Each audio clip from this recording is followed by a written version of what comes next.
We are going to read Neville Goddard, The Effortless Way, chapter 14, because y'all motherfuckers need to hear this. Okay? All right. The principle of least action governs everything in the physics, from the path of a planet to the path of a pulse of light. Least action is the minimum of energy multiplied by the minimum of time. Therefore, in moving from your present state to the state desired, you must use the minimum of energy and take the shortest possible time.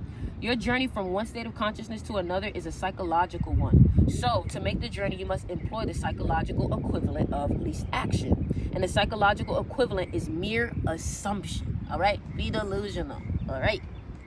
The day you fully realize the power of assumption, you discover that it works in complete conformity with this principle. It works by means of attention minus effort. Thus, with least action through an assumption, you hurry without haste and reach your goal without effort. Because creation is finished, what you desire is already existing. It is excluded from view because you can see only the contents of your own consciousness. So it's here, you just can't see it because your lack-minded is stopping you from seeing it. Okay? All right.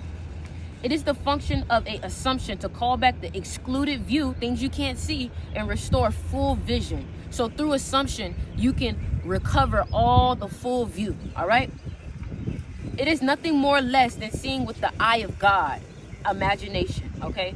The heart is the primary organ of sense, hence the first cause of experience. When you look on the heart, you are looking at your assumptions. Assumptions determine your experience. Watch your assumption with all diligence, for out of it are the issues of life.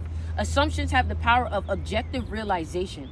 Every event in the visible world is the result of an assumption or idea in the unseen world. The present moment is all important, for it is only in the present moment that our assumptions can be controlled. All right?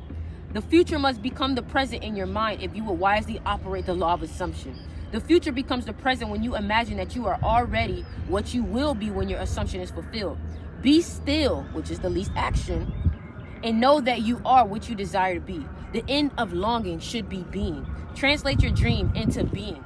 Perpetual construction of future states without the consciousness of already being them, that is, picturing your desire without actually assuming the feeling of the wish fulfilled, is the fallacy and mirage of mankind. It is simply futile daydreaming, as the waves confirm, right?